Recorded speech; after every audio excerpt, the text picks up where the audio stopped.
Obrigado de novo a todos que estão presentes. A gente está em mais uma edição com uma nova equipe discutindo um assunto, continuando com nossos assuntos que a gente já começou. A gente descobriu onde estavam todas as nossas fotografias, a gente colocou isso num lugar só, a gente começou a organizar e hoje a gente vai falar sobre o que guardar, sobre seleção, o que significa seleção. A gente tem duas pessoas que foram convidadas, uma do Instituto, que é a Mariana Nuland, que acho que vai trazer uma conversa bem interessante, e também a Carolina Matos vai falar. Nós vamos seguir o modo que a gente fez na semana passada. Então, primeiro vai falar a Mariana e depois a Carolina. A gente vai ter uma pausa para responder as perguntas, de uns 15 minutos. E daí depois a Joana fala, e eu vou falar um pouquinho, daí a gente deve ter em torno de uns 20 minutos, talvez 30 até, se der certo, no final, para a gente poder debater um pouco mais, atender as perguntas de vocês, que têm sido muito interessantes. Lembrando, por favor, que as perguntas sejam pertinentes à discussão de hoje. A gente vai, no final, rever tudo que a gente vai discutir nos outros dias, a gente vai estar falando depois, nos outros eventos, então vamos tentar fazer as perguntas mais voltadas para o evento de hoje. Então, vou começar com a apresentar a Mariana, que é aqui do Instituto. Mariana Nuland é designer gráfico de livros, ilustradora e curadora do Departamento de Fotografia do Instituto Moreira Salles. Mariana, obrigado. Estamos super animados de escutar o que você tem para nos trazer. Valeu. Boa tarde. Queria agradecer a Joana e ao Milar pelo convite, e a Carol também por dividir a mesa comigo. Queria, então, começar falando para vocês, eu vou abrir aqui a apresentação. A gente está aqui para falar sobre seleção de imagens, sobre a seleção das nossas imagens, né? As imagens pessoais que nós fazemos. Mas eu queria começar falando sobre como é quando a gente faz a seleção das imagens dos outros, que é o trabalho da curadoria, né? É se debruçar sobre um conjunto de imagens que não foi produzido por nós, e entender esse conjunto e dele tirar uma narrativa, um olhar, um recorte que faça sentido. Então, vou começar com essa imagem do Tom Jobim pelo Otto Stupakov, que é uma imagem que está no acervo do IMS. É uma imagem que já, acho que se tornou uma imagem icônica do Tom, uma imagem de 64, um ano marcante. Ele está na praia de Ipanema e tem esse olhar dele muito forte para o fotógrafo. Enfim, dá para tirar várias leituras sobre esse olhar, essa presença dele nesse momento, né? E essa é a imagem que é uma imagem que já apareceu em capa de livro e já ilustrou inúmeros materiais sobre Rio de Janeiro, sobre Tom Jobim, sobre Ipanema, sobre 1964, enfim, ela já foi até um painel monumental que foi usado na abertura ou no encerramento, não me lembro, acho que na abertura, né, das Olimpíadas aqui no Rio, uma coisa assim gigantesca. Então, assim, uma imagem que... Por que essa é a imagem que ficou desse rolo de filme que o Otto fez, e não alguma outra dessas imagens? Por que aquela? E não essas, ou essas, ou essas? Dentro de um universo maior ainda de folhas de contato do Otto no acervo do IMS. Por que uma imagem fica e as outras elas não aparecem tanto, né? E são centenas de folhas de contato na base de dados. E essa é a imagem que ficou desse conjunto. Aqui a gente vê essa marcação da folha de contato, dessa escolha dessa imagem. E então, assim, uma coisa interessante que quando a gente olha ela sozinha, a gente não sabe, né, o que veio antes, o que veio depois, qual é a história que essa foto conta.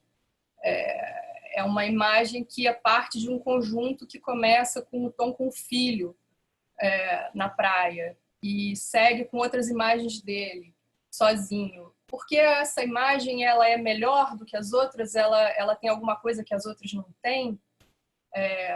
Não existe uma resposta exata para isso, porque não existe o certo, né? Não existe uma foto melhor do que a outra. Ela tem essa foto especificamente, ela tem, eu acho que muita presença, né? É uma imagem absolutamente fincada num momento e num lugar, tanto do fotógrafo como do fotografado. E o que a gente seleciona, o que a gente não seleciona, também conta uma história enorme sobre a foto que ficou, né? Às vezes são fotos erradas, entre aspas, as que não ficaram. Mas o que é o erro? O erro, às vezes, é mais interessante do que a foto escolhida, né? E então, essa foto especialmente, ela me fala muito sobre o que eu acho que é a coisa mais importante na hora da seleção, que é o que vem antes da seleção, que é a produção da imagem. O que é a produção de uma imagem? Nesse caso de um fotógrafo profissional, mas o que é a nossa produção de imagem hoje, pessoal, no nosso rolo de câmera, no nosso celular? E é uma imagem que eu acho que está cada vez mais desconectada da experiência, né? Isso é uma matéria que saiu há pouco tempo, uns meses atrás, de um crítico de arte do New York Times, sugerindo que a Mona Lisa deveria ser retirada do Louvre, porque ela gera esse tipo de situação, né? Quer dizer, nenhuma dessas pessoas está experimentando a percepção de estar vendo a Mona Lisa ou qualquer outra imagem que esteja ao redor. Essas pessoas estão experimentando essa experiência da multidão, né? Então, e essas imagens que são produzidas hoje, como que elas são selecionadas, né? Para onde que vai esse mundaréu de imagens que essas pessoas estão fazendo sem nem sequer estarem conscientes do momento em que elas estão, né? E a gente está produzindo imagem ao mesmo tempo em que seleciona hoje em dia, né? Elas vão direto para as redes. Essas imagens elas viram parte de um mar de outras imagens. E aqui tem essa página, esse perfil do Instagram dentro do próprio Instagram, né? Que uma seleção da seleção, né? O perfil do Instagram dentro do Instagram publica, eles pensam imagens interessantes de diversos usuários. E aí é muito curioso porque vai desde imagens das celebridades até cachorros e pessoas, vidas comuns e famílias, tem de tudo aqui. E o quanto que isso daí é real em relação ao que a gente produz. Essas imagens que já estão na rede, elas são feitas para isso, né? Elas estão, hoje em dia, muito desconectadas da realidade do nosso rolo de câmera, né? Que é o que dá para ver ali naquelas folhas de contato do Otto, que são imagens muito... que tem uma história entre elas, né? De uma série de imagens. Nosso rolo de câmera hoje em dia tem desde print screen que a gente tira da tela, até foto do registro da torneira que você fotografa para levar depois na loja de ferragem, porque você precisa trocar. memes variados, coisas que você quer lembrar, né? O celular virou o nosso rolo de câmera virou assim um anexo da nossa memória, né? Ele é um complemento para ajudar. E então, olhando essas imagens, assim, o que está selecionado, né? Essa seleção da seleção, né? Do Instagram, ela diz muito pouco, né, do que é a nossa seleção, do que a gente seleciona com o nosso olhar no nosso rolo, né? E essa distância entre a publicação e a vivência da experiência, né? A gente está cada vez mais desconectado conectado para fora e desconectado para dentro, né? Do que a gente faz. E aí, então, queria terminar aqui com essa imagem das esculturas do Richard Serra na Dia Beacon de Nova York, que são essas esculturas monumentais de aço cortem, circulares, são pequenos labirintos, aqui tem duas, e é um galpão gigantesco com várias outras. E aí eu queria ler um pedacinho de um texto dele que fala sobre, só para fechar, que fala sobre essa questão da presença, né? É um texto que ele escreveu em 2001 para uma conferência. Eu vou ler só um pedaço pequenininho. O pensamento frequentemente emerge das condições físicas de determinado contexto. Com efeito, lugares geram pensamentos. Pensamentos e ideias que derivam da experiência de um contexto específico são diferentes de conceitos abstratos que não derivam da experiência das particularidades de um lugar. Você tem que fazer conexões enquanto avalia sua experiência das especificidades de um contexto. Você tem que pensar de pé, por assim dizer. Esse texto está nessa conferência e é parte desse livro que foi publicado pelo IMS, de escritos e entrevistas do Serra. Acho que é isso. Obrigado, Mariana. Estava no mudo. Super bom. Tem muitos comentários, a gente já tem perguntas. Vamos partir para a Carolina. E a gente depois já emenda, mas eu já quero falar coisas minhas falando das suas. Quando eu for falar, que eu acho que tem muita coisa importante aí que a gente tem que falar. Bom, vamos lá.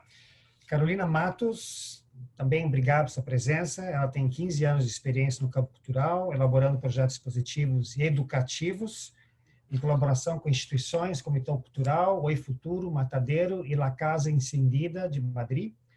Ela é doutoranda em História da Arte pela UCM de Madrid, com tese sobre transformação digital em instituições culturais. Presta consultoria para coleções privadas com diferentes perfis de aquisição e atualmente coordena o projeto Abre-te Código do Goethe Instituto São Paulo e é produtora digital na Phil Science. Ok, vamos lá. Perfeito, Carolina, estamos aguardando sua contribuição. Bom, em primeiro lugar, queria agradecer o convite do Instituto Moreira Salles e principalmente da Joana e do Milar e também a Mariana por dividir essa mesa, esse tema e acho que todos os anseios que envolvem a curadoria, a seleção de imagens comigo. Bom, queria falar sobre memória, porque eu acho que nesse âmbito da seleção de imagens para um arquivo pessoal, a gente está falando basicamente de uma criação de memória, né, pessoal e subjetiva. Então, eu vou começar falando um pouco sobre como antigamente, tanto que hoje em dia, antigamente, com a velocidade atual desses avanços tecnológicos, significa apenas 20 anos, a fotografia no âmbito pessoal era majoritariamente analógica, né? Imagino que tem muita gente do público que tem arquivos e acervos de negativos e positivos.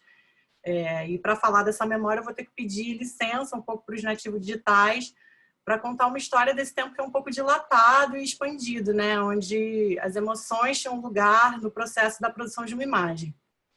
Então, quem viveu histórias na última década do século passado, ou seja, nos anos 90, certamente já carregou na bolsa aquele albinho de fotografia impressa, formato 10x15, que tinha como objetivo mostrar as fotos do último acontecimento das nossas vidas para as pessoas que a gente ia encontrando pelo caminho.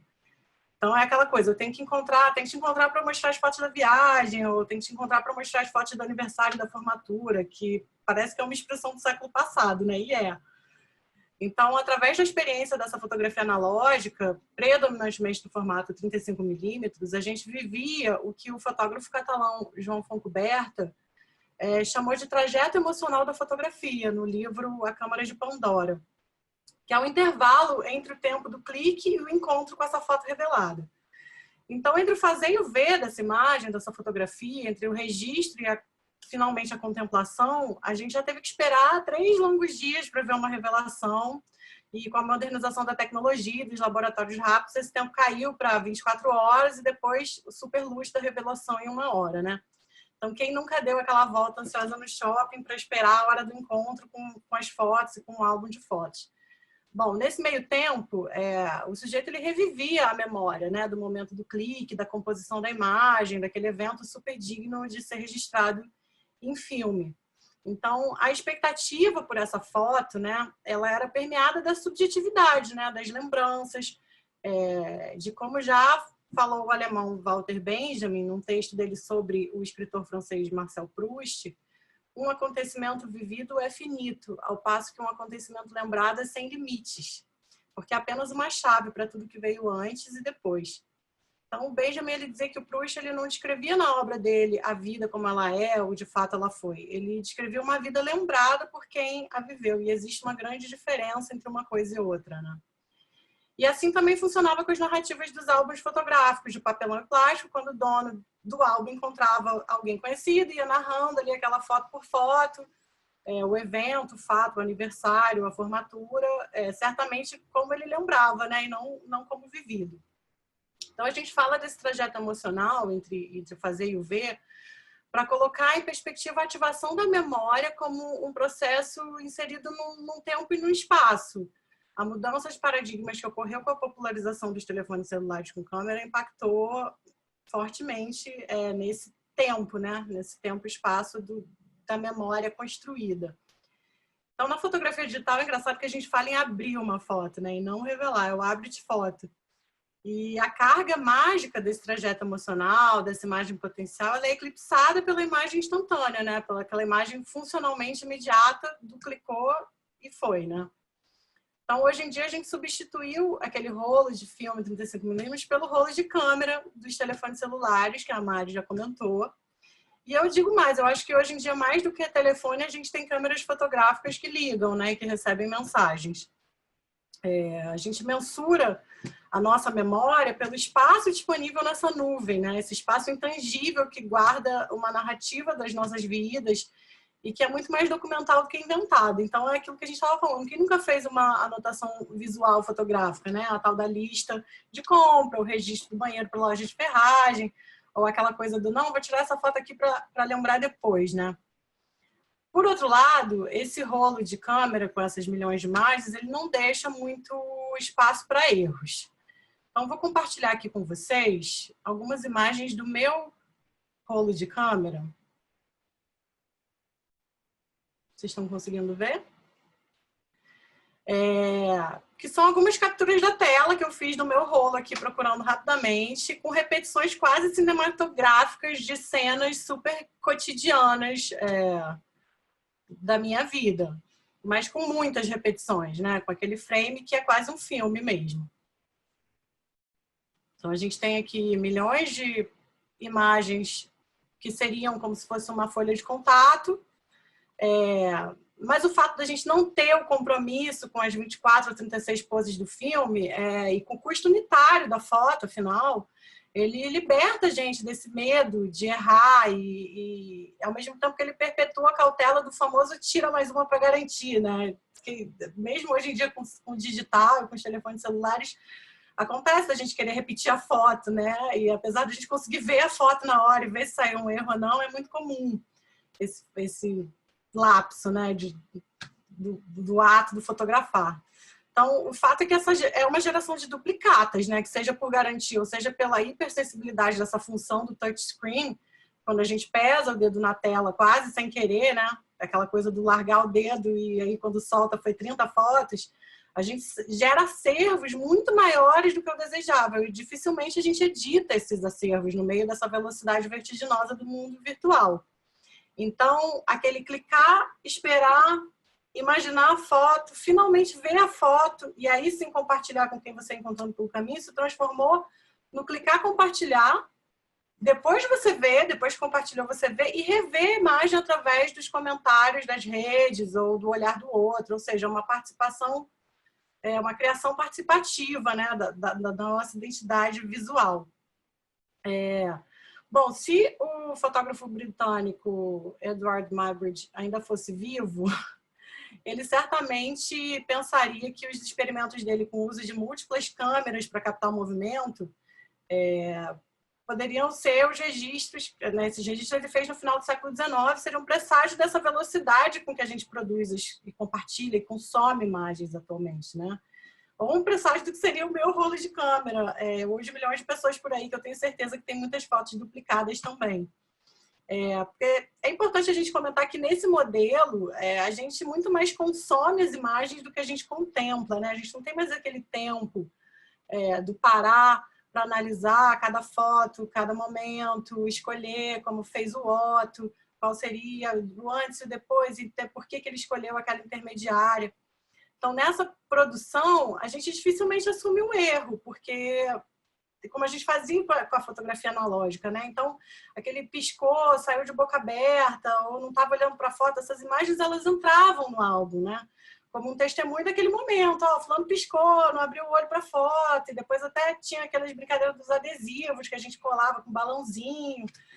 A foto ela não saía, ela não era descartada, ela entrava na narrativa, né? Hoje em dia elas são descartadas da seleção oficial, do compartilhamento, mas elas não são deletadas, né? Elas são um lixo eletrônico que a gente insiste em ignorar enquanto ele ocupa o espaço das nossas memórias, né? Já que hoje em dia falar de memória muitas vezes significa muito mais o espaço que a gente tem numa nuvem, no celular ou no computador, do que realmente a nossa memória subjetiva. Então, eu queria também trazer aqui o trabalho de um artista francês, colecionador e artista, Thomas Sauvin, que chama Beijing Silvermine. Beijing Silvermine é um arquivo de 850 mil negativos recuperados nos últimos 10 anos de uma usina de reciclagem nos arredores de Pequim. O projeto ele acaba oferecendo um retrato fotográfico exclusivo da capital chinesa, né, da vida dos habitantes dessa capital, num período que vai entre 1985 e 2005. E acaba permitindo a reconstrução de uma grande parte da história da fotografia analógica popular da China, né? É um arquivo criado a partir do descarte de fotografias pessoais, quando os próprios protagonistas dessas imagens que a gente está vendo aqui descartaram, né? Jogaram fora. Então, a gente pode dizer que se trata de um bom exemplo de como a memória é altamente subjetiva e os critérios de edição, de seleção, de descarte obedecem à ordem desse imaginário intangível e intransferível que é de cada um. Então, por que essa pessoa resolveu que essa foto aqui, por exemplo, não era legal e ela merecia ir pro lixo? Ou por que essa memória não era passível de ser guardada e outras sim, né? Nesse sentido, eu acho que a dinâmica da memória, né, dentro dessa dinâmica, o esquecimento tem um peso muito importante. Aqui já foi bem citado no ciclo o Funes, né, o memorioso, personagem do escritor argentino Jorge Luis Borges, mas queria trazer de novo só para dizer que como a gente perde a capacidade de reflexão sobre as nossas lembranças quando a gente inunda as nossas vidas com imagens duplicadas ou com imagens excessivas, né? Como a gente esquecer e deixar de fora numa seleção é tão importante quanto escolher o que vai entrar. Enquanto a gente ainda luta para preservar esse privilégio aí do esquecimento e essa tecnologia bombardeia a gente com um carrossel de memórias involuntárias e programadas. Então, hoje em dia, a gente tem aquela mensagem clássica do celular acusando uma memória que você ousou esquecer no meio do seu dia corrido, ou no momento de descanso, que acaba interrompido pelo passado eletrônico, que não permite esquecimento. Então, último verão, juntos no fim de semana, bebê, gatos, café, são categorias que são escolhidas através de uma leitura inteligente e artificial do celular, ou da máquina, ou do computador, das imagens geradas por mim. Então, aquela coisa da curadoria do conteúdo do outro, mas uma curadoria automática, né? Uma curadoria eletrônica. Então, aqui a gente tem: edite um filme da sua memória, apague ou bloqueie um filme da sua memória. Ou seja, se a memória não foi bem-vinda, bloqueie essa memória, né? E essas frases, elas são todas muito imperativas, né? São imperativos dos algoritmos, que calculam datas, calculam rostos e lugares para trazer para a gente, através da rapidez da imagem, uma parcela do passado que vai impactar o nosso momento presente, porque você não estava pronto para receber aquela memória naquele momento que ela chegou ali na sua tela desavisada, né? A rapidez da imagem, a velocidade da imagem traz uma parcela desse passado que acaba mudando um pouco, moldando a sua atitude no presente e talvez atitudes futuras, não sei, tá aí um tema para refletir. Inclusive, como um hybrid invertido, a gente tem hoje um celular que ele tira o frame do vídeo sem a gente pedir, ou sem a gente ter que printar a tela. E ele mesmo capta, né, esse vídeo, tira o frame. Deixa eu ver se aqui vai carregar. Uma imagem super nítida, 8K, que, enfim, é criada para que você tenha todas as fotos de um filme, né? Ou seja, gerando ainda mais arquivo dentro do seu arquivo. Então, isso também me fez lembrar o primeiro episódio da segunda temporada daquela série Black Mirror, porque eu acho que a gente está vivendo cada vez mais no mundo de Black Mirror, chama Be Right Back, já volto, né? Que é onde o protagonista ela experimenta um serviço online que permite que as pessoas permaneçam em contato com falecidos. Então, através do mapeamento do perfil de comunicação online, redes sociais, um novo sujeito é criado através do padrão de comportamento, de imagem, de voz de uma pessoa que já não existe, né? E a combinação das variáveis desse comportamento, as imagens e vídeos, projetam um comportamento médio, que eu acho que é o que o algoritmo faz um pouco com a nossa memória, né? Ele projeta a nossa memória média, o que o telefone entende que você gostaria de receber. Aqui é um exemplo de um frame dessa série, onde, no caso aqui, o homem já teria falecido, e ela começa a conversar com esse ex-marido através de mensagens, logo essas mensagens viram vídeos, logo viram hologramas, que é um pouco a mesma lógica do filme Her, ela com Joaquin Phoenix, onde ele se apaixona pelo computador que começa a conversar com ele através das preferências dele, né? Então, é a máquina que decide o que você lembra, ela que pauta o momento presente através da memória, impacta o comportamento futuro e a criação da própria identidade, né? Então, é a era da memória terceirizada, né? A máquina influencia o seu destino a partir do seu passado. Um pouco triste, né? Um pouco automatizado demais. Então, como que a gente pode fugir disso, né? O que eu queria trazer aqui hoje é uma reflexão nesse momento de isolamento físico, de hiperconectividade social, onde está todo mundo super plugado nos computadores e nos celulares. Mais do que apresentar ferramentas aqui para mecanizar ainda mais esse processo de edição, eu queria propor um modelo que tem como premissa burlar essa automatização da memória e reorganizar essa história pessoal em categorias altamente subjetivas, né? Então, através da inspiração no trabalho do historiador da arte alemão Aby Warburg, propõe a ousadia de uma curadoria de si, através da organização de um acervo pessoal de fotografias digitais, seja do rolo de câmera do celular ou, segundo, enfim, acervos que sejam físicos mesmo, né? De negativos, de positivos, seguindo um conceito que é um conceito de constelações. Então, na biblioteca do Warburg, em Hamburgo, a catalogação que ele criou era recriada e reinventada o tempo inteiro em função de um princípio que ele qualificava como lei da boa vizinhança. Então, era a capacidade que um livro tinha de se relacionar com outros livros. Isso não, ia muito além do que é uma catalogação por ordem alfabética, é uma catalogação por afinidade de temas, de conceitos, de histórias, de momentos, né? Então, aqui nesse site, depois eu posso até deixar o link para vocês, eles recategorizaram, né, a obra, né, os painéis.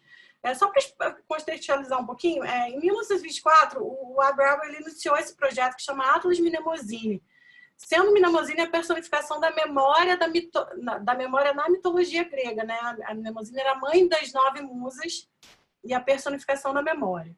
Ele fixou 1000 reproduções fotográficas com grampo sobre painéis forrados de tecido preto, e a última versão desse Atlas, de 1929, ela continha 63 painéis de 1,70 por 1,40, que foram publicados de forma que você conseguia ver todos os detalhes de uma imagem, né? As imagens não ficavam sobrepostas, né? Ele pensou o Atlas como um campo de forças, né, em constante movimento, onde as reflexões surgidas nas relações entre as imagens, né, nos intervalos entre as imagens e nas falhas também, nas contradições entre as combinações, construíam o entrelaçamento de tempos e memórias necessários para a criação de uma narrativa. Então, hoje em dia, a gente chama esses arranjos em formato de painel de mood boards, né? São bem populares, em formatos que vão desde colagem até coleções virtuais mesmo. Então, se você faz a sua própria coleção virtual no Google Art Project, por exemplo, você tem um mood board, um painel similar a essa proposta aqui do Abby Warburg, né? Então, o que eu proponho é que a gente faça uma viagem entre essas infinitas possibilidades de correspondência entre as imagens do nosso rolo de câmera, encontrando a ordem do nosso discurso, né? O discurso da primeira pessoa, sair desse âmbito da automatização e procurar relações que não obedeçam necessariamente o cunho do cronológico, do temático, do espacial, né? Da localização. Eu queria também trazer aqui a linha do tempo do British Museum. Deixa eu recarregar para a gente ter essa experiência de entrar, que é muito legal.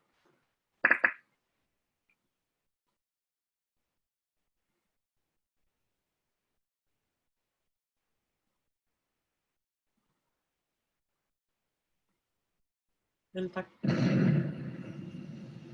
E aí você entra numa página onde você tem conexões da história que vão muito além dessa questão do tempo e do espaço, porque ele relaciona o tempo e o espaço em camadas, né? Então, por exemplo, aqui você tem essa barra lateral onde você pode escolher por tema. Aqui você tem uma barra onde você escolhe o conteúdo por localização e aqui por data. Só que quando você clica numa imagem, ela se relaciona com outras, né? Então, a gente podia tentar fazer o exercício de encontrar dentro do rolo de câmera imagens que se relacionam com outras através de afinidades sentimentais, emocionais, subjetivas, construindo uma história, uma memória que seja uma narrativa única, porque ela vai ser pessoal, ela não vai ter como ser homogeneizada como uma timeline de hashtags, né? Ou quando você procura uma imagem por hashtag, a gente acaba encontrando a mesma pose, muitas vezes, em milhões de outras imagens, né? Então, eu acho que o importante desse modelo da constelação é a gente se manter sempre flexível, né? E adotar esse modelo de múltiplas variáveis. Então, não fica preso no modelo cronológico. E eu acredito, assim, que se manter flexível é um bom conselho para os tempos que a gente está vivendo atualmente. Então, eu deixo a minha fala por aqui. Queria agradecer a atenção dos aqui presentes, e os do futuro, que vão ver esse registro em outro momento. E estou aberta aqui para perguntas e discussões. Obrigada, gente. Já temos perguntas. Vamos lá. Eu já vou bombardear aqui. A gente tem o Moisés Zilderberg, pergunta: essa geração de acervos enormes, automáticos, não seria um artifício dos fabricantes para vender mais espaço nas nuvens?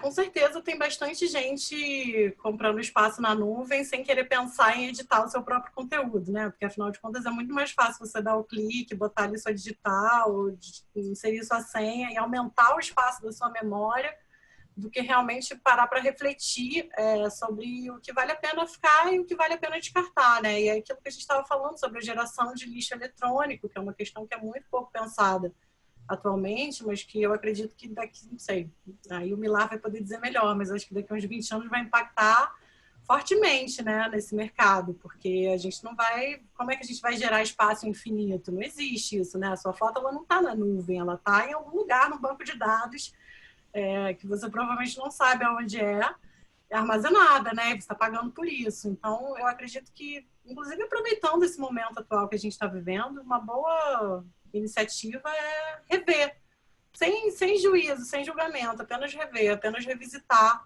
o passado em imagens e começar a pensar sobre ele a partir desse conceito de relação de constelação que eu trouxe aqui como uma proposta. Ok, ótimo.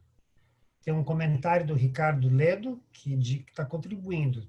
Achei interessante. Eu morava numa cidade do interior da década de 70 que levava um mês para ver as fotos. Era revelado no laboratório da Sonora, em Manaus. O rodofilme ia pelos correios, então isso levava um tempo. É bem legal pensar isso, né? Essa relação. Acho que é bem legal pensar nos nativos digitais que não tiveram essa experiência, que nunca terão, né? Que nunca saberão o quanto é você esperar todo esse tempo para poder ver uma foto, né? É outra relação mesmo. A Lia Machado comenta: super pertinente essa questão sobre qual fotografia escolher. Vivo nessa berlinda quanto às imagens do meu arquivo pessoal. Tenho a enorme tentação de deletar 90% delas. Algum comentário aí, Mariana? Lia. Deleta. E deleta os 90% e imprime os outros 10%, né? Para não perder mesmo. Vai facilitar muito. E você vai saborear imensamente os 10% que ficaram. Acho que tem um prazer enorme depois que a gente consegue cortar as coisas em saborear o que fica. Acho que isso é uma das coisas mais gostosas de fazer curadoria quando a gente trabalha sobre material dos outros. A coisa mais importante é cortar. Assim como quem trabalha com edição de livro também sabe isso, quem trabalha com música, qualquer trabalho criativo é sobre cortar, né? Chegar tirar o excesso, chegar no core da coisa que você realmente quer. Maravilha. Ok, tem um outro comentário. Deixa eu pegar aqui. O Chico Lima está falando como selecionar entre 23.700 fotografias em papel fotográfico sobre fotografia de cena de teatro antes de me livrar delas. Bom, você precisa se livrar delas, pelo que eu estou entendendo, né? Eu acho que é a mesma resposta para a pergunta da Lia, né? Coragem. Você tem que saber, eu acho que é uma combinação de coragem e de saber o que você quer.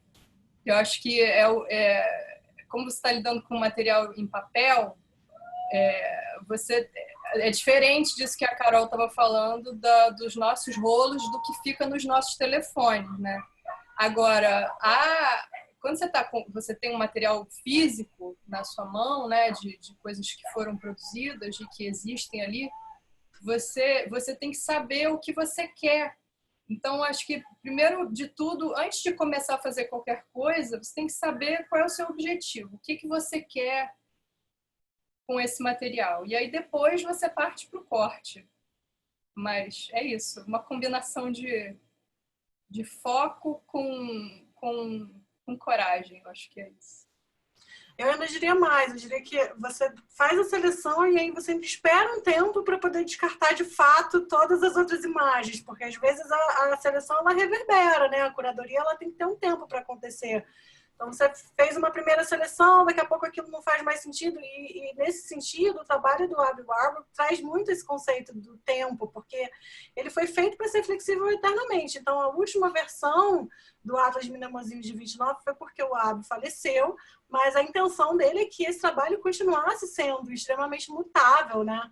ao longo da história. Então, eu também recomendo que o tempo seja respeitado, né? Tem um comentário aqui do Rodrigo Frazão, Câmara, que está falando sobre os tempos líquidos, né? Que também chegam as fotografias e de como resgatar essa memória subjetiva em um mundo repleto de smartphones com capacidade de armazenamentos enormes, porém muitas vezes sem resgate emocional e reflexivo. Então, eu acho que como resgatar isso é justamente respeitar um tempo que não é esse tempo veloz das redes e da internet, da hiperconexão.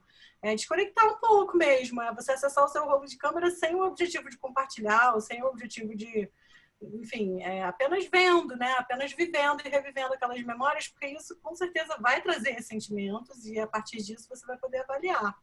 E ter essa cabeça aberta, estar sempre flexível. Uma boa dica também é relacionar com conteúdos que não sejam conteúdos seus. Então, às vezes, você tem uma foto que vai se relacionar com um livro que você leu, com um filme que você viu, com uma peça que você foi assistir, com um lugar que você visitou, uma obra de arte. Fazer painéis que mesclem não só fotos, mas também outras imagens, preferências, discos, músicas, coisas preferidas, outras mídias também pode ser bem interessante para resgatar essa subjetividade, né? Porque a partir dessa curadoria você faz essa curadoria de si acaba sendo um conhecimento, né? É um poder de síntese que só vem do seu profundo conhecimento da sua história, né? Tem uma coisa também engraçada que é assim, o que você seleciona hoje não é necessariamente o que você teria selecionado numa outra época. Então, assim, não existe uma curadoria certa. Não existe a melhor seleção, não existe uma seleção certa. Existe o que era possível ou mais coerente ou mais emocional naquele momento, né? Então, na verdade, toda a curadoria está vinculada ao tempo presente da seleção e não só ao tempo em que aquilo foi produzido, mas o momento em que aquilo foi selecionado, né? Então, isso que a Carol falou também de não cortar tudo de uma vez é uma coisa constante no trabalho de curadoria, quando a gente trabalha sobre o acervo de um fotógrafo, a obra inteira de um fotógrafo, às vezes você trabalha sobre obras inteiras de, sei lá, 250 mil negativos, 500 mil negativos, assim, 25 mil negativos é a base mínima, assim, a gente...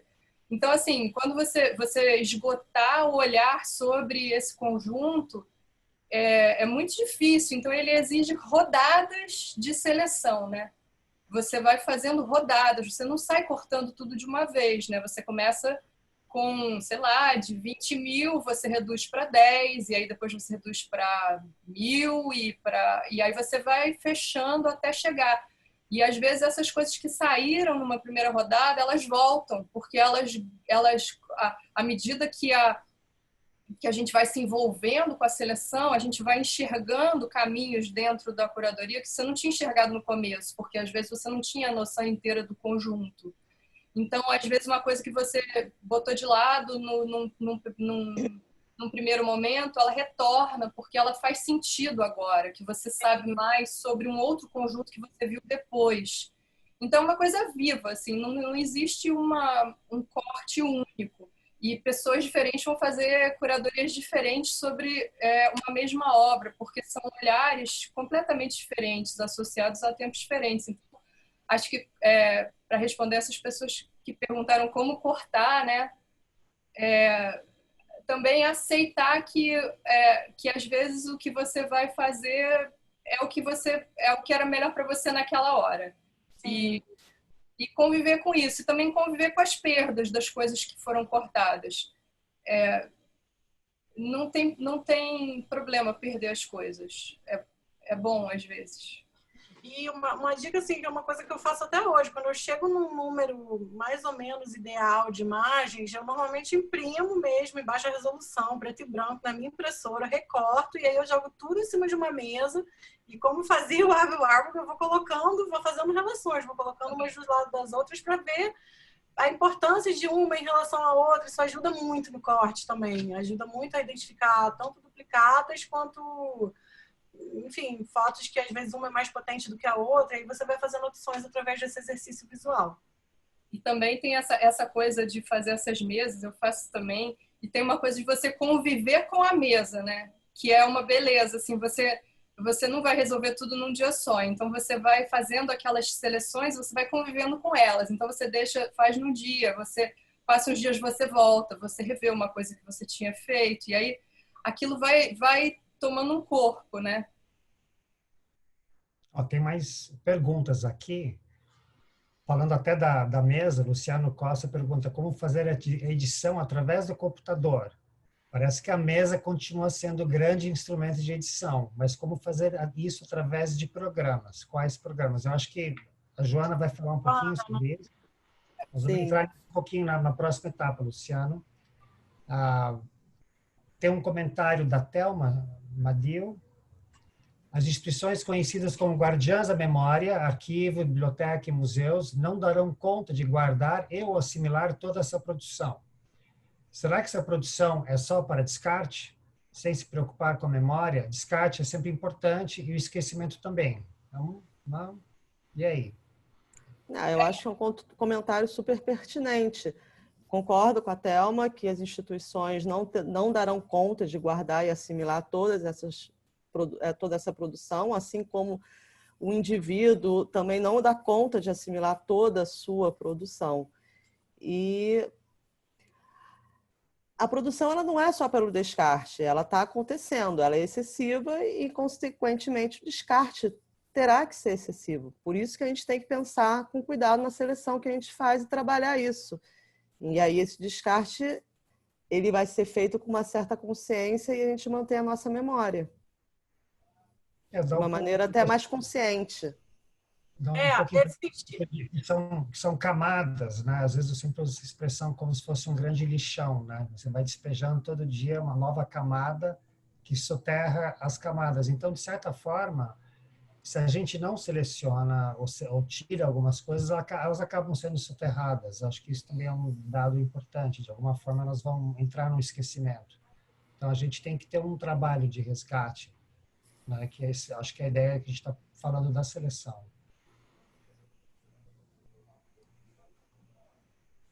Tem aqui a pergunta do Fernando Pereira, falando sobre... Já ouvi fotógrafos comentarem que algumas fotos que eles não deram importância na época, que foram tiradas, ganharam nova força um tempo depois, e com olhos de outro curador. Como se desapegar tendo isso em mente?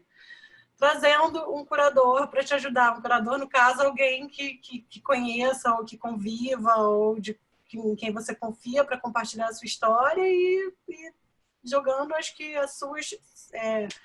escolhas, né, um pouco para esse diálogo, né? Eu acho que o diálogo favorece muito nesse momento onde a gente está empacado numa seleção. Ok, mais alguma pergunta, gente? Tem algumas aqui que a gente ainda não respondeu. Acho que a gente pode talvez pegar mais uma, depois a gente retoma na segunda fase aí. Tem uma pergunta sobre acervos, da Adriana Vilela. Vocês acham necessária a definição sobre um acervo, se ele é documental ou artístico? Ou essas camadas de informação não são excludentes? Eu acho que não são excludentes. Eu acho que elas... É lógico que o fotógrafo pode ter tido uma intenção inicial, mas muitas vezes o trabalho da curadoria é justamente fazer o que acho que foi o Fernando que perguntou na outra pergunta. Algumas outras pessoas falaram isso, que às vezes uma foto que o autor não dá nada por ela, essa foto ela é vista mais tarde por um curador como tendo uma importância. Então, a gente só tem controle sobre o que a gente produz, né? Mas como essas imagens vão ser recebidas pelos outros, aí já está fora do nosso alcance. Assim, tem uma beleza também em ver essas imagens serem ressignificadas e vistas. Eu acho que nesse sentido do artístico e do documental, só queria pensar aqui o trabalho super atual da fotógrafa do Estadão, da Gabriela Biló, que está fazendo fotos maravilhosas em Brasília, e eu constantemente, quando eu vejo as fotos da Gabriela, eu não consigo definir se aquilo é artístico ou documental ou histórico. Eu acho que não é excludente para nada. Eu acho que um fotojornalista pode ser um super artista e um artista pode fazer um trabalho documental maravilhoso, e uma pessoa comum pode fazer uma foto artística ou uma foto documental, e eu acho que quem tem que definir essas categorias para que essa construção dessa seleção, essa curadoria, essa memória aconteça é a própria pessoa, né? Ok, última, tem uma, só para a gente terminar, que acabou de entrar. É válido alterar uma foto, editando-a individualmente para incluí-la no acervo? Sob quais condições?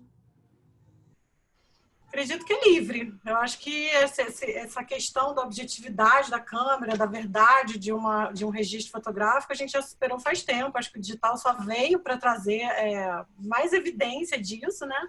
E a partir do momento que a foto é sua e você quer editar, é aquele olhar que você deu. É a mesma coisa da seleção. Se você selecionou uma foto ou outra, é subjetivo. Se você resolveu editar uma foto para manter ela no álbum, é super válido. Eu acredito que sim.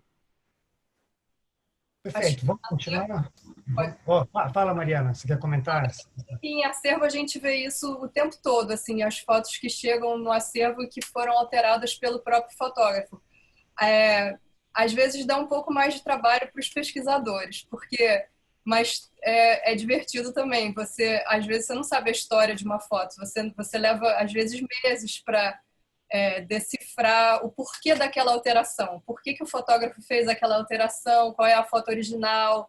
E às vezes isso gera uma história que às vezes vira uma parede de uma exposição inteira sobre um caso como esse, que tem uma graça assim de entender. Isso ajuda também a entender o processo criativo do fotógrafo. Então, o que ele fazia, quais eram os recursos que ele empregava, quais eram assim os artifícios que ele usava de ser o editor da própria obra dele. Então, tudo é válido, na verdade.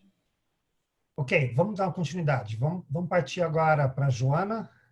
E acho que não precisa te apresentar, né, Joana? Eu e a Joana Não, né? aqui todo dia, então. Então, vamos embora, Joana. Vamos lá. Olha, depois dessas falas maravilhosas da Carol e da Mariana, super inspiradoras, o que eu vou fazer aqui, eu vou demonstrar rapidamente, assim, muito brevemente, como que você pode fazer uma seleção no computador, tá? Com imagens nativos digitais. Deixa eu compartilhar aqui a minha tela, um segundinho. Então, todos estão vendo?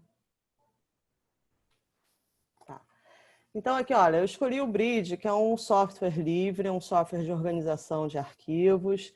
Ele é de fácil acesso, ele não é muito complicado, mas a ideia principal aqui é mais do que falar do software, é falar um pouco das ferramentas que a maioria desses softwares possuem, que te ajudam a fazer uma seleção, digamos assim, né, digital, com acervo digital, com arquivos digitais, né?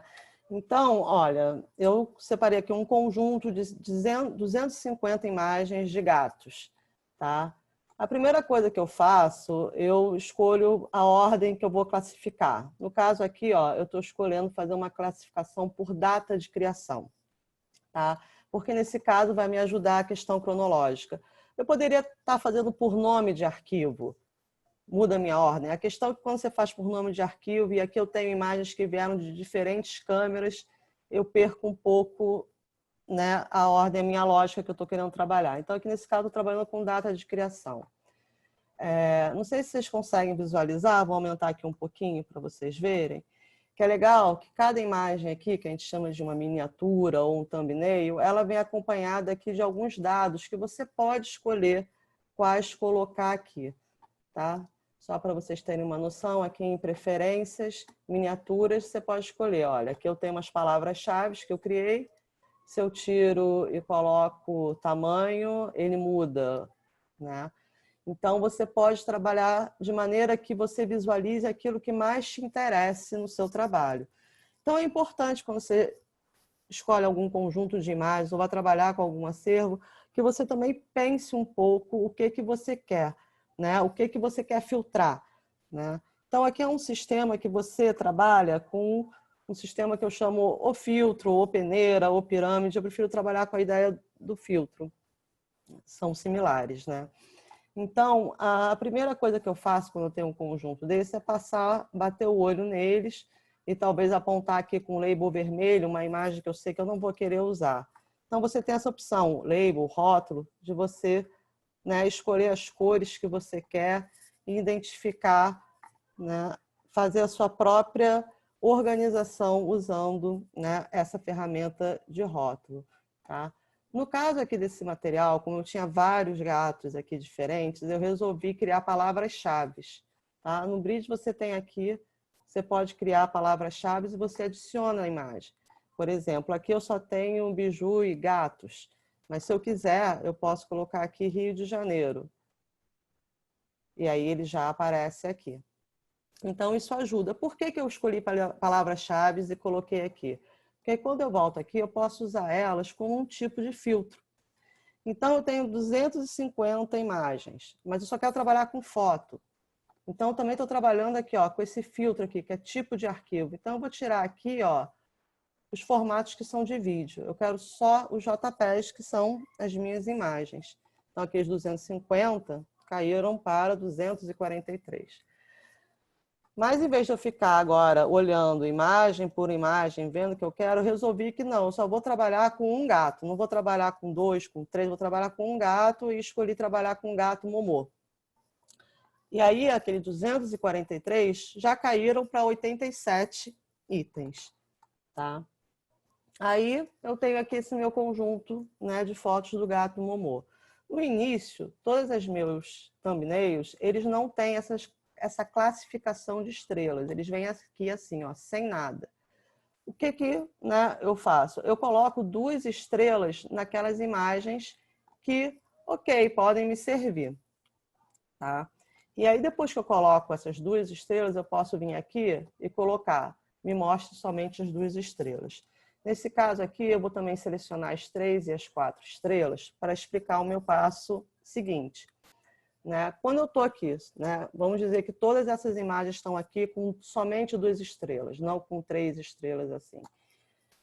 Quando eu estou assim, eu vou acrescentar mais uma estrela, eu vou refinando a minha seleção, eu vou peneirando a minha seleção até que eu vá chegar num número menor de imagens, que com esse número eu vou imprimir, ou eu vou disponibilizar numa página, ou eu vou compartilhar.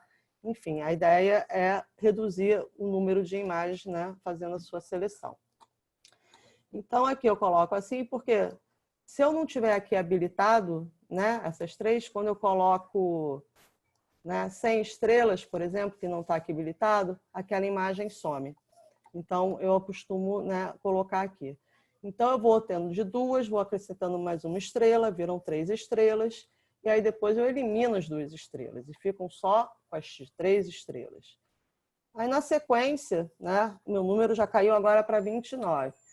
Eu aconselho sempre num processo desse, você não fazer assim direto. A coisa do tempo que a gente perdeu na hora que você clica, que você espera o filme né, com a fotografia analógica, se perdeu. Mas na seleção você ainda pode trazer isso. É importante que você dê um tempo, que você respire, que você pare de olhar. De repente, se você puder, que você espere mais um dia. Para quê? Para que essas imagens amadureçam na sua cabeça, que a sua ideia do que você quer também amadureça. Né? Dialogar com outras pessoas também é importante, também ajuda bastante, né, no caso. Então, das minhas 3 estrelas, eu dei meu tempo, voltei e vou inserir mais uma estrela para tentar afinar mais ainda. A partir do momento que eu cheguei nas minhas 4 estrelas, naquele conjunto que inicialmente tínhamos 250 imagens, que foram caindo para 88, depois 40, 30, agora eu cheguei em 15 imagens. Tá? Eu acho legal também uma outra forma que você tem aqui no Bridge de você atrapalhar a sua seleção é você exibir como modo de revisão, que fica uma visualização bonita em tela, é dinâmica, com as setas você pode andar com as fotos, você pode, olhei um pouco mais perto essa foto, ela me parece um pouco estourada, sem informação nas áreas do branco, eu posso descartar simplesmente botando a setinha para baixo. O que não quer dizer que eu deletei daqui. Eu só estou trabalhando ali no modo de revisão visualizando. Tá? Vamos voltar ali aqui agora para o modo de revisão. Tá? Se eu realmente decidir que eu não quero aquela imagem, eu aqui mesmo também posso chegar com o Ctrl, apertar e mudar também aqui as minhas estrelas, a minha classificação de estrelas, ou mudar a minha classificação de rótulos. Ou seja, não é uma coisa estática, não é um processo estático, é um processo que você tem que tomar um tempo, que você tem que se debruçar em cima das imagens e você vai trabalhando, né, a sua seleção, o que você quer, o que você não quer. Então, eu cheguei agora nesse conjunto de 15 imagens. Estão todas lá com as minhas 4 estrelinhas. E aí eu volto a usar o rótulo ou o label. Eu posso botar um label azul nas imagens que eu sei que eu já tratei, mas que eu ainda não imprimi. Eu posso botar o label verde nas imagens que eu já imprimi. E dessa forma eu consigo visualizar o meu acervo, consigo visualizar o meu conjunto de maneira organizada. Agora, o que eu acho importante comentar aqui é que no caso do Bridge, label, rótulo, estrelas, nem sempre eles vão migrar junto com os arquivos. Se você quiser que essas informações acompanhem efetivamente sempre os seus arquivos, você vai ter que trabalhar com os metadados. Vocês podem visualizar que aqui a gente tem os metadados. A gente tem aqui as propriedades do arquivo, que é a descrição do arquivo, isso sempre vai estar lá com ele, se é um JPEG, né, o tamanho, a dimensão, a resolução. A gente tem o IPTC, que é onde você pode botar seus dados, quem criou, endereço, CEP, você tem todas. Ó, no caso, as palavras-chave do Bridge elas vão acompanhar, porque elas estão aqui dentro do IPTC, que é um metadado que realmente está sempre junto com o arquivo. Né? Você também tem essa extensão, que você pode colocar mais informações, e você tem aqui os dados da câmera, que é o EXIF, que muitas vezes ajuda, inclusive, no seu filtro, se você quiser usar. Primeiro que te dá informações de como que, tecnicamente, aquela foto foi feita, mas também você pode aqui, ó, nessa enorme lista de filtros, usar aqui o modelo da câmera, tá vendo? E aí você também pode escolher por isso. Então, o que eu acho que é importante aqui é frisar que a gente tem formas de criar os nossos próprios filtros, a gente tem formas de organizar e usar essas ferramentas para a nossa seleção, né, do nosso material. Né? A questão dos metadados, acho que a gente vai entrar um pouco mais no próximo dia, que é quando a gente vai falar efetivamente de descrição, como usá-los, vamos entrar mais profundamente.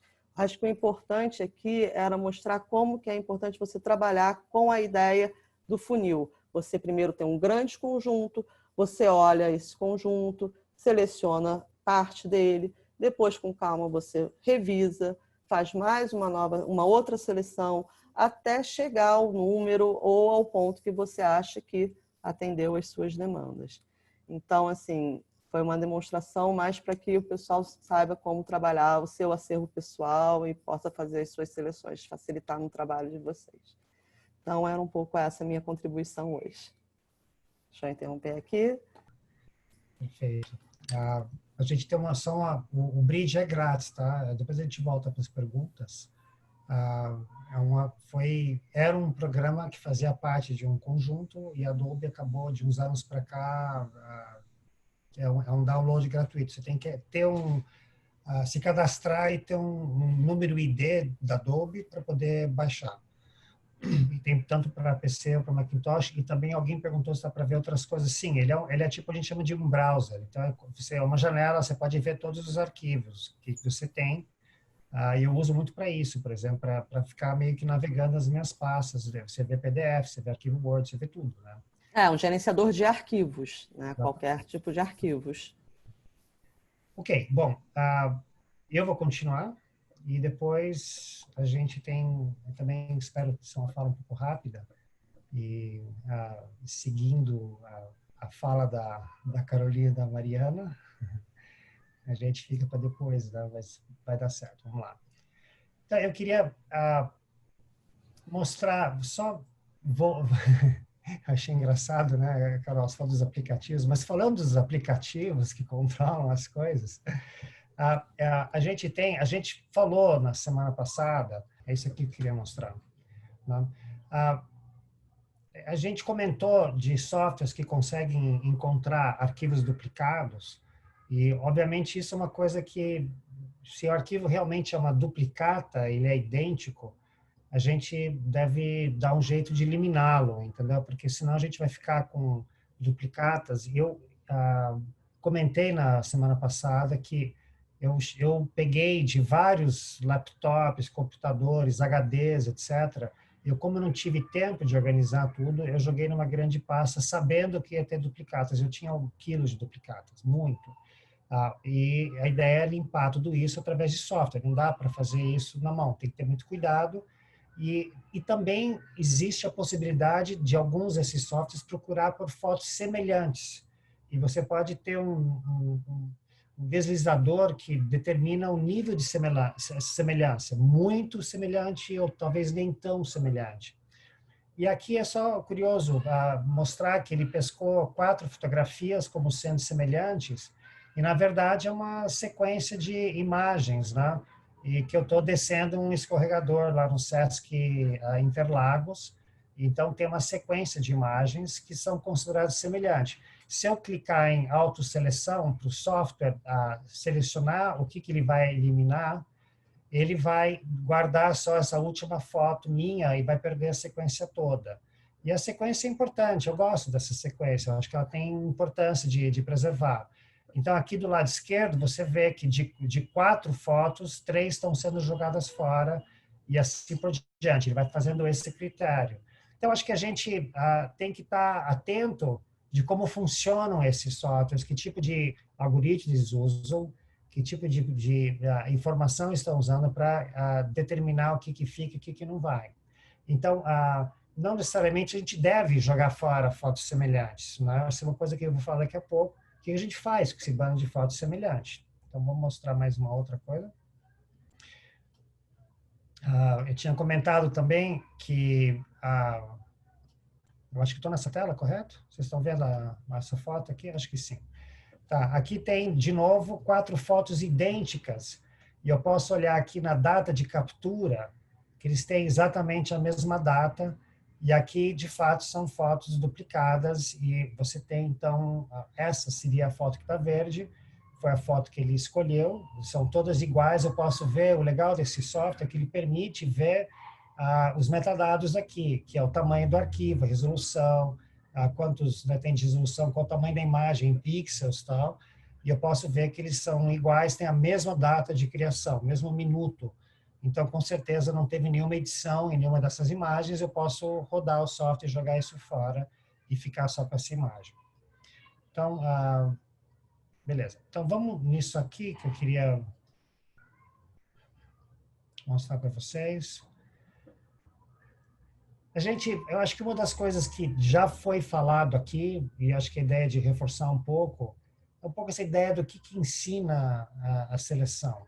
Eu acho que a seleção tem um papel extremamente importante, e eu acho que à medida que a gente vai trabalhando com seleção, ele vai trazer muita coisa para a gente. Acho que se falou bastante hoje sobre isso. Então, a gente normalmente, pelo que você já falou, a gente produz e vai para a nuvem e a gente raramente volta atrás. A única experiência que a gente tem é quando o aplicativo de memória te manda uma imagem que você fez um tempo atrás e você, eu fiz aquilo, mas eu acho que poucas vezes as pessoas navegam para ver o que elas produziram. Então, a gente não tem o hábito de olhar tudo que a gente fez, então a gente nem sabe o que a gente está fazendo, a gente não tem noção também o que a gente vai produzir, porque a gente não consegue entender o que a gente está fazendo com tudo isso. Muito disso é momentâneo, você fotografa simplesmente para usar para alguma coisa e depois fica soterrado lá em algum lugar. Então, a gente vai... aqui, desculpa. Então, se falou sobre pensando formas, eu acho que aquele trabalho do Abby Warburg é bem interessante, porque a gente pode começar a criar critérios, acho que tem muito a ver com o que a Joana falou, de juntar por grupos, de botar estrela, de criar algumas categorias, de juntar coisas que têm a ver, né? Que eu posso categorizar de alguma forma. E a gente vai usar metadados, palavras-chave ou algum tipo de categoria para poder juntar essas coisas, né? Para virar parte de um grupo.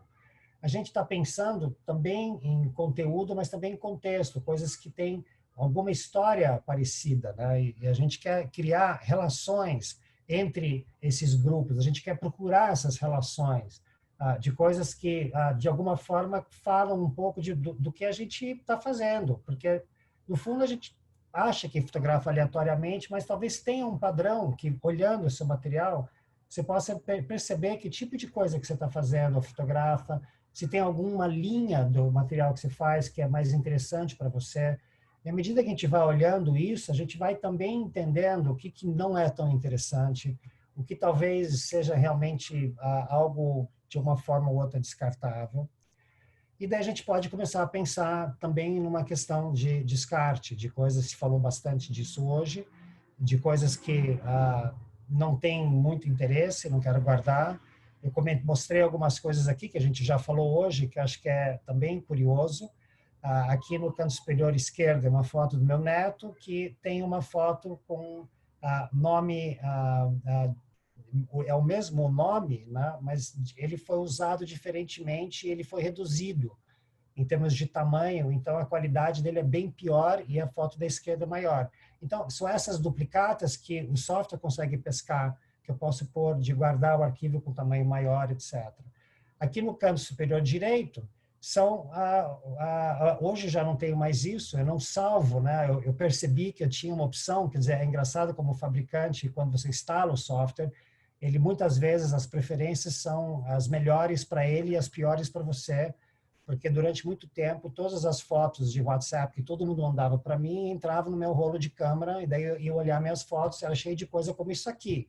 Então, eu estou preservando essas fotos, não faço a mínima ideia que são, nem quem mandou, porque não tem metadados, não tem nada nisso, né? Então, é uma coisa totalmente perdida que está dentro que eu estou preservando, né? Então, a gente tem que pensar nisso também, e eu acho que acionar dentro dos dispositivos para não essas coisas serem guardadas.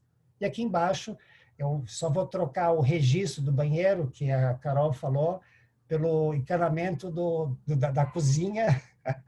Então, fotografar isso porque eu ia na loja para tentar resolver o problema, precisava comprar a peça, e isso aqui era meu registro, misturado com fotos super importantes da minha filha com meu outro neto. Então, essa mistura que a gente tem são interessantes, como a gente pensa descarte nisso, né, também.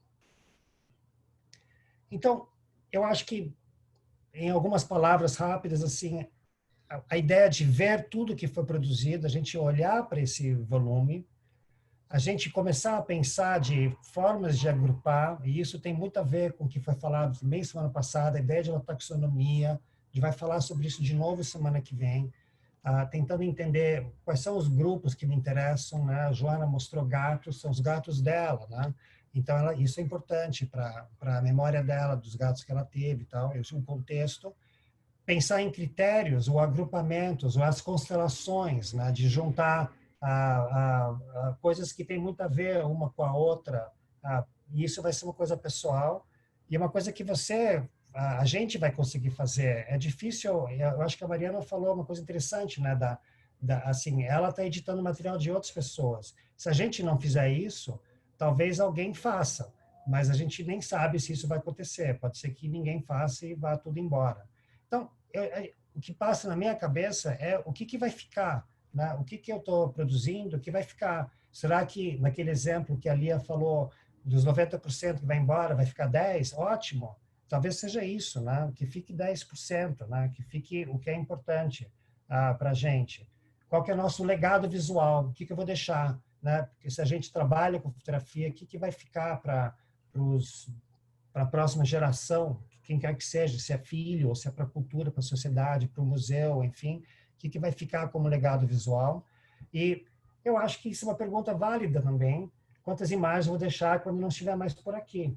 A nossa passagem aqui é finita. A gente tem um período aqui na Terra, e eu acho que a questão da presença, que a Mariana falou, é muito importante, da gente pensar na presença do que a gente está fazendo, e essa presença, no fim, vai ser marcada por esse legado visual. Eu pensei muito nisso quando a primeira vez que eu ouvi de um colega de faculdade que dava aula comigo lá nos Estados Unidos. Ele falou, ele aposentou, ele fotografou muito, ele falou que ele vai selecionar 100 imagens e vai jogar tudo fora. Eu fiquei chocado, eu fiquei realmente chocado com isso. A gente trabalha com preservação, né? Então, o cara, ele vai jogar tudo fora. E daí isso me marcou muito. Eu fiquei pensando, mas quantas imagens você precisa para deixar, sabe? Tudo bem, pode ser que 100 seja pouco, mas não são 100 mil, né? Necessariamente. Podem ser 200 ou 500. E é interessante, você vai perguntando para as pessoas e todo mundo pensa em números não tão altos assim. Então, são coisas para a gente refletir. E quem que vai cuidar da sua produção visual quando você não estiver mais aqui? Onde que vai ficar? Né? Onde vai estar isso? E não é querer ser móvel. A minha mãe trabalhou muito com tanatologia, que é o estudo da morte, e ela falava uma coisa que sempre me impactou, que pensar na nossa morte não é uma coisa ruim, porque ajuda a gente a pensar como viver melhor. Então, pensar no fato que a nossa vida é finita, que a gente tem essa produção e que ela vai ficar, ajuda a gente a entender melhor como produzir melhor. Então, eu acho que, no fundo, a seleção é fundamental, porque ela vai moldar a nossa produção. Ela vai ajudar a gente a pensar e trilhar melhor. À medida que a gente vai olhando o que a gente faz, a gente vai trilhar melhor os caminhos que a gente vai fazer, a gente vai ter mais presença do jeito que a gente está fazendo. Então, eu terminaria, eu já mostrei isso umas 10.000 vezes, mas eu gosto muito disso para quem não viu. É um grupo da Nova Zelândia, da Universidade de Marseille, e eles criaram esse grupo chamado Memory Waka, e Waka é essa navegação, esse barco Maori, da tribo Maori, e muito característica. E também Waka tem outro nome, ele é uma caixa pequena que tem todos os tesouros de um grupo, né, de uma tribo, por exemplo, todas as coisas preciosas. Não é dinheiro, não é ouro, são às vezes penas importantes, ou peças, ou pedras, ou conchas que têm um significado muito importante para a cultura. E eles criaram o conceito do Memory Waka no sentido de que a gente vai pôr dentro desse waka as nossas coisas importantes que a gente quer botar nesse barco para ir para frente, para a próxima geração. Eu acho que a gente é responsável por preservar o que existe, o que está sendo produzido na nossa geração, que vai para a geração posterior.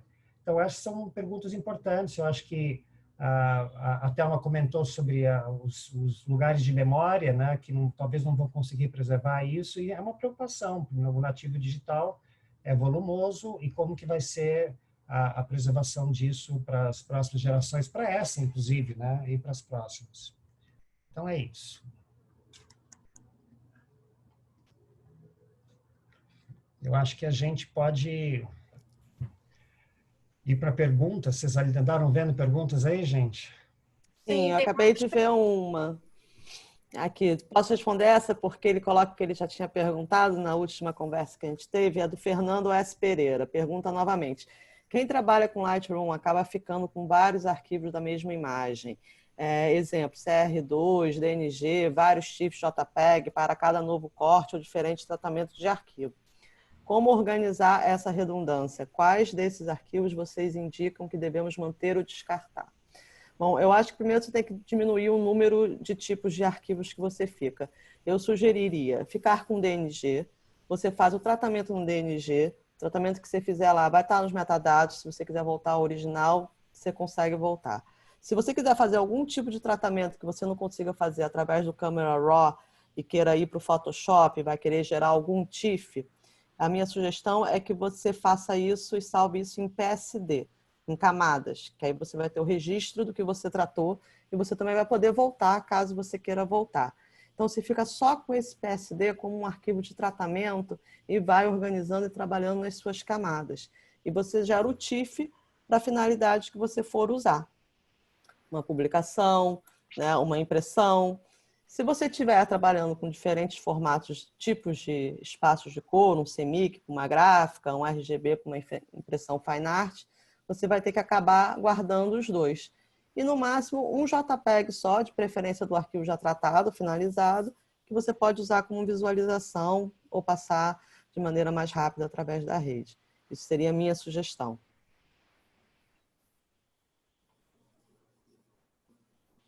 Bom, tem uma pergunta aqui um pouco mais conceitual, né? Que a Mari até pontuou aqui no nosso chat que daria uma nova mesa. Eu concordo, que é do Antônio Laurindo, que ele pergunta o que pensam sobre as imagens pessoais produzidas nesse contexto de pandemia, ainda mais diante da manipulação dos fatos por parte do governo federal. Eu acho que é super importante documentar esse momento, mais do que nunca, porque isso realmente vai servir como um documento histórico para o futuro, né? Eu tenho certeza que O Robert Capa, quando estava fotografando a Guerra Civil Espanhola, não sabia da amplitude que as imagens que ele estava fazendo naquele momento iam tomar e da verdade que aquilo trouxe para uma narrativa muito mais global do que o discurso oficial que estava sendo veiculado naquele momento, né? Então, eu acho que a produção de imagens pessoais agora, nesse momento que a gente está vivendo isolamento, quarentena, todo mundo em casa, é muito importante como um registro documental do que está de fato acontecendo na atualidade, né? E isso a gente talvez não vai conseguir mensurar agora, mas que daqui a muito pouco tempo, porque o tempo histórico está cada vez mais reduzido com o avanço das tecnologias e a velocidade com que a produção, né, os meios de produção, de difusão, de compartilhamento de imagens estão evoluindo. Eu acredito que daqui a uns 5 anos, se a gente olhar essas fotos de agora, a gente vai ter uma contextualização muito importante do que está acontecendo, né? Da mesma forma como a gente pode ver agora imagens de 5 anos atrás e, enfim, entender tudo o que aconteceu, e eu acho que isso é uma grande lição. Eu acho muito importante produzir imagens nesse momento. Não necessariamente editar, hein? Eu acho que nesse momento a gente tem mais a que produzir mesmo, deixar para editar no momento seguinte, quando a gente vai ter um distanciamento para olhar para esse material e saber o que realmente representa e o que não, a realidade dos fatos, não. Só complementando o que a Carol falou, eu estava lendo essa semana que tem um museu nos Estados Unidos, eu não sei, talvez alguém que está aqui vai lembrar. Tem um museu, acho que no sul dos Estados Unidos, que já está começando a coletar como acervo a parte do material digital que vem sendo produzido de forma caseira por pessoas do mundo inteiro durante esses últimos meses. Então, assim, reforçando isso, né, que a Carol falou, acho que vai ser uma memória futura que vai ter um misto de documentação pessoal com documentação profissional. Então, eu acho que, como a Carol falou, acho mais importante do que nunca registrar tudo o que está acontecendo, porque vai permitir a leitura do que foi vivido também pelas pessoas, e não a gente tem as fotos dos fotojornalistas, o pessoal que está na rua e tudo, mas a gente está nessa época em que as fotos pessoais também estão se transformando em acervo, né, em registro histórico do que a gente está vivendo. Eu acho que só ia adicionar uma coisa a essa pergunta, porque ela também termina falando sobre o governo agora querendo alterar ou manipular ou esconder dados, etc. E eu acho que a gente vive um período crítico cada vez mais com essa questão da informação e manipulação da informação, o que significa que eu acho que a gente vai ter que estar cada vez mais atento e esperto, organizado, educado, no sentido de entender o que está acontecendo e ter mais debates para entender como que esses sistemas controlam uma série de coisas. A gente está vivendo numa época que está tendo o deepfake vídeo, que são os vídeos, a gente não está falando tanto de vídeo nesse evento, mas todo mundo também produz vídeos, e a capacidade de você alterar os vídeos e inserir qualquer fala praticamente na boca de qualquer pessoa, e ser uma coisa meio bem feita, no sentido de achar mesmo que aquilo é real. Então, acho que são questões que a gente não vivia, a gente não tinha muito... Existia um dilema com a fotografia, né? Que a fotografia tinha alteração, etc., mas era um pouco mais difícil de ser algo tão veiculado, mas agora com a questão da internet, mesmo sendo mentira, o dano que pode fazer é muito grande em pouco tempo, e depois você não conserta isso, né? Não dá para reverter. Então, acho que a gente vê tanto pelo nosso governo como o governo de outros países, isso cada vez mais crescente, e é uma preocupação que eu acho que a gente tem que ter quando a gente pensa nesse complexo todo de onde entram as nossas fotografias, os nossos vídeos que a gente produz ou que a gente circula também, né? Joana, o Bride exporta palavras-chave para o Lightroom. Sim, ele está lá no IPTC, então aquilo dali vai ser exportado. Paulo Ricardo perguntou isso. Uhum. Tem mais? Deixa eu ver. É possível personalizar e editar a Ariadne Grabowski pergunta: é possível personalizar e editar os metadados? Sim. Sim. Eu não sei se se a Ariadne está perguntando se ela está pensando em personalizar o nome que é dado pelo fabricante aos metadados. Será que é isso que ela está perguntando? Ou o conteúdo?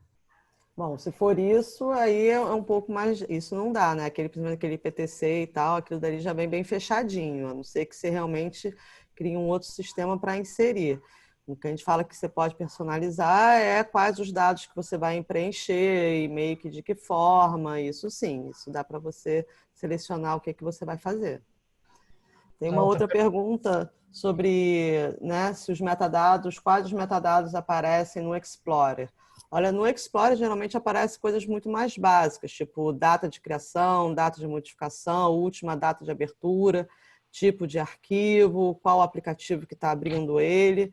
No Explorer é um pouco uma coisa mais resumida, né? Os metadados você vai ter que entrar mesmo ou em algum software de gerenciamento de arquivos ou no próprio Photoshop mesmo, você consegue em File Info saber um pouco melhor os dados. O Franco Salvoni está falando aqui sobre Photomechanic, que é bastante utilizado também, é muito parecido com Bridge. Também é muito bom, mas é um software pago, né? Acho que essa é a diferença do Bridge. Estão perguntando aqui a vantagem do Bridge com relação ao Lightroom. Na verdade, o Bridge ele é mais limitado que o Lightroom, né? O Bridge, na verdade, ele só vai gerenciar. Eu usei ele aqui para mostrar uma questão de você organizar e usar as ferramentas para você filtrar, pensando na questão da seleção. O Lightroom ele vai fazer isso e ainda vai criar outras coisas e ainda vai trabalhar com ajustes de imagens. Então, assim, não é que um seja melhor, é diferente, entendeu? O mais completo seria o Lightroom. Tem uma diferença que eu acho interessante, Flávia. O Lightroom é um catálogo. Então, para você poder ver alguma coisa no Lightroom, você tem que importar no catálogo. Então, se você quer navegar, por exemplo, eu quero olhar uma pasta e ver o que tem dentro, você teria que importar para dentro do seu catálogo, mas você pode não querer importar para dentro do seu catálogo, você pode querer olhar. Então, assim, isso é uma diferença importante, porque o Bridge permite você navegar e ver coisas. E você pode até preparar imagens do Bridge, por exemplo, fazer edição, jogar coisa fora, etc., para depois importar no Lightroom. Pode ser, você pode renomear no Bridge, ele entra renomeado já no Lightroom. Você pode pôr metadados do Bridge, ele entra com metadados no Lightroom, etc. O Lightroom é um catálogo no sentido que o Marcos falou na semana passada, você não precisa estar conectado às imagens. Né? Você pode ter as imagens, se você tiver o catálogo do seu laptop, você pode ir a algum lugar e olhar todas as suas fotos e você não está conectado em nenhum HD. Você pode alterar, tratar, e quando você chega de volta, você conecta o HD e você sincroniza tudo e salva essas informações nas fotos. Então, o Bridge não faz nada disso, né? Ele só trabalha no que ele consegue ver. Então, tem mais coisas aí, gente? Tem mais uma aqui, da Luciana Cavalcante. Ela comenta e pergunta: o rolo de câmera pode ser completamente alterado porque a pessoa que fotografa começa a apagar as fotos, não por edição coerente, tranquila e correta, mas por falta de espaço. Isso é um problema. Como vocês veem isso da falta de espaço por parte, novamente, de quem não tem condição para ter espaço para guardar o que se faz? Até aí, vemos diferença de classe, não é mesmo? O que acham? Falou bem, Luciana. Concordo totalmente. A gente vê totalmente. É isso, assim, não, nem todo mundo tem espaço, tem, né, possibilidade de ficar comprando espaço em nuvem. Acontece com muita gente, acontece até comigo. Tem que apagar, às vezes, algumas coisas para poder registrar novas fotos. Eu acho que, num ponto de vista mais prático, o ideal seria você ir transferindo esses arquivos para outro dispositivo, para um HD, para um computador, inclusive imprimindo as imagens que você considera que são mais valiosas para você e construindo álbuns. Tem uma outra pergunta que fala sobre álbuns de família, né, da Yara Diniz. Perguntei a questão do álbum de família, como lidar com a memória digital? Será que esta é vista? Será que não estamos lidando de uma forma diferente com a memória na época da tecnologia? Eu acho que relaciona um pouco com isso, né? A forma como você lida com a produção e com o descarte que faz a diferença, né? Então, a pessoa não tem espaço, mas ela está produzindo um volume muito maior do que o que ela tem capacidade de armazenar? Será que não é o fato de pensar, então, um pouco melhor na hora da produção da imagem e não na hora do descarte, né? São reflexões que surgem daí. E o álbum de família, eu acho que hoje em dia existe muito álbum digital, né? Que as pessoas podem postar numa página ou criar um álbum em algum software ou browser de compartilhamento, Google Fotos, iPhoto, e compartilhar com as suas famílias de uma maneira mais imediata, né? Mas eu acredito que ainda continua valendo a boa e velha impressão para alguns casos de seleções muito pontuais e muito especiais de fotos de família, né? Eu acho que só para comentar, Luciana, a gente já vem falando isso nesse evento, que a fotografia pessoal hoje, de certa forma, se democratizou a produção, né? Todo mundo consegue fotografar, que era uma coisa mais complexa, né? Anos atrás precisava ter acesso a uma série de coisas, hoje é mais simples. Mas a guarda, a longevidade, a preservação, etc., continuam sendo elitizadas, né? No sentido de que você tem que ter uma certa estrutura, né? Então, assim, mesmo, né, a Carol deu uma boa sugestão, né? Guardar no HD, mas você tem que ter um HD. Então, você tem que plugar o HD em alguma coisa, né? Não vai numa tomada de parede, né? Tem que ir num computador, você tem que ter um computador. Então, começa a ter uma série de questões que eu acho que a gente pretende até discutir isso no final do evento, mas a gente vai ter que pensar em umas soluções. Eu acho que a gente não tem elas prontas, eu acho que é uma coisa que a gente, como um grupo, tem que começar a discutir cada vez mais e pensar em formas de elaborar isso, né? De questões comunitárias, talvez, que possam se agrupar e servir de alguma referência, que possam, até desde ter HDs que pode você salvar, eu não sei, é isso que a gente tem que pensar.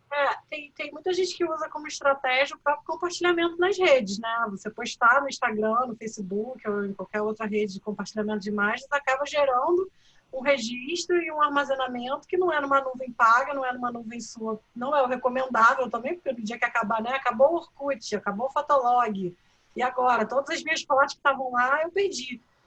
Se eu não baixei para algum lugar, eu perdi. Mas temporariamente pode ser uma solução viável para você armazenar algumas imagens que você considera especiais a ponto de não querer descartar, né?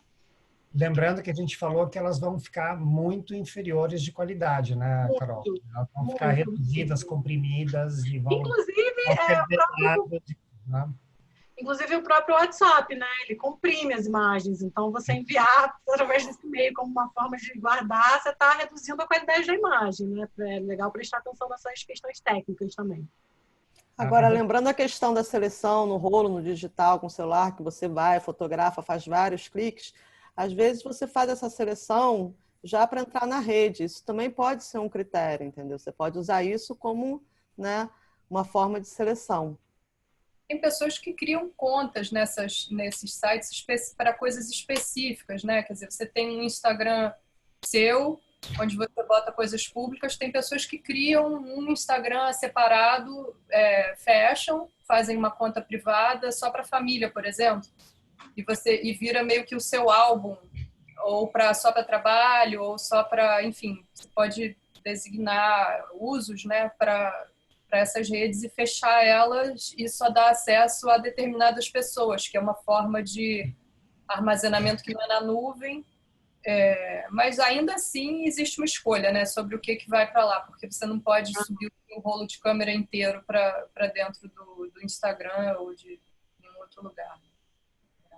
Nós estamos quase sem tempo, só se vocês quiserem pescar uma pergunta, cada uma de vocês, eu vou só falar, o Marcelo Maranhão pergunta, eu acho que tem uma outra que é semelhante, falando sobre aplicativo comercial para procurar fotos utilizando inteligência artificial e redes neurais.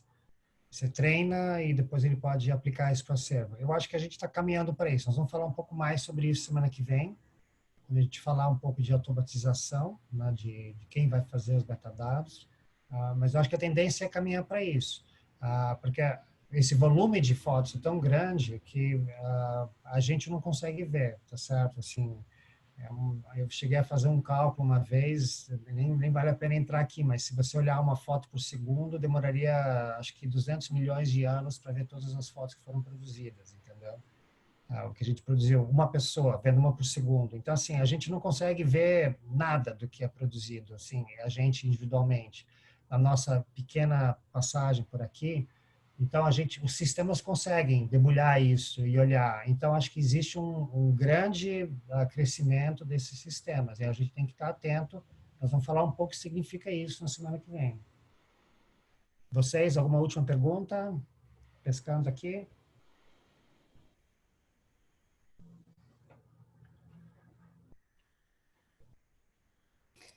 Aqui tem uma do Kleber Júnior, pergunta: quando descarto uma foto no Bridge, ela também sai do meu catálogo do Lightroom? Ficará lá ou não reconhecida, não será reconhecida? Se você mover realmente para a lixeira, deletar do Bridge, a foto vai ficar lá só aquela pré-visualização no seu catálogo do Lightroom, mas o arquivo em si você vai ter detonado.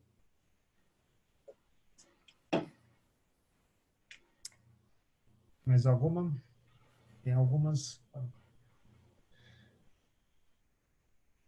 Aqui não é uma pergunta, um comentário do Andréas Valentim, falando: estou nesse momento digitalizando um imenso arquivo familiar, com imagens que vão do fim do século XIX até os anos 90.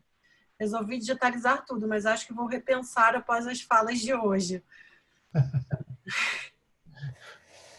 Dá uma selecionada antes. É bastante foto desde o século XIX, né?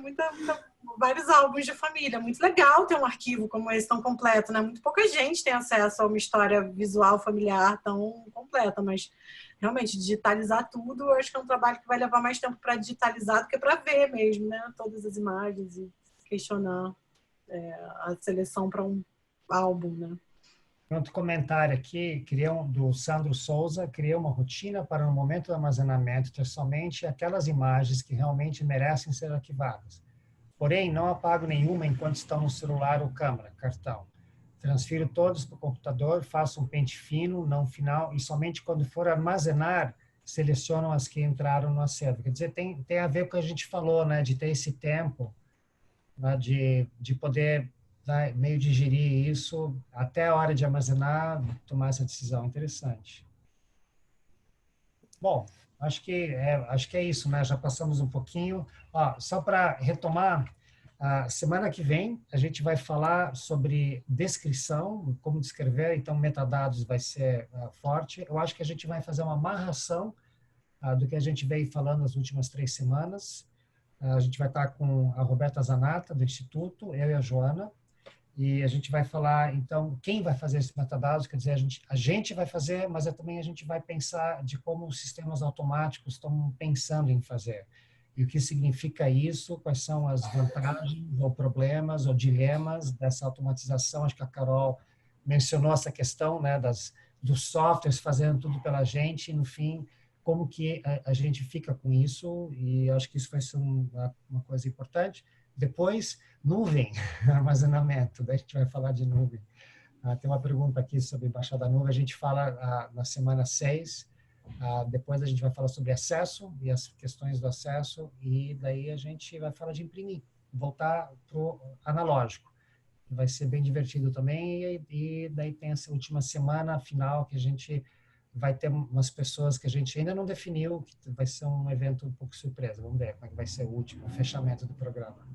Então é isso. Só lembrando aqui que as perguntas que não foram respondidas, a gente ainda vai tentar responder pelo Facebook, entre hoje e amanhã, né? As pessoas irão responder, e os conteúdos dos dias anteriores a gente sobe semana a semana na página do evento que está no site do MS. Então lá vocês podem rever os vídeos, tem os links, tá, dos assuntos que são comentados dia a dia. Então, até próxima terça, 5h30. Obrigado pela presença, pela fidelidade. Tem um monte de gente que está vindo direto aqui. A gente tá vendo pelo nome aí que está aparecendo. Então, obrigado de novo a Mariana e Carol pela presença de vocês e contribuição, foi super importante. Joana, de Muito novo. obrigada. Obrigada. Obrigada a todos. Boa noite. Gente, boa noite. Obrigado. Obrigada, gente. Boa noite. Tchau, tchau.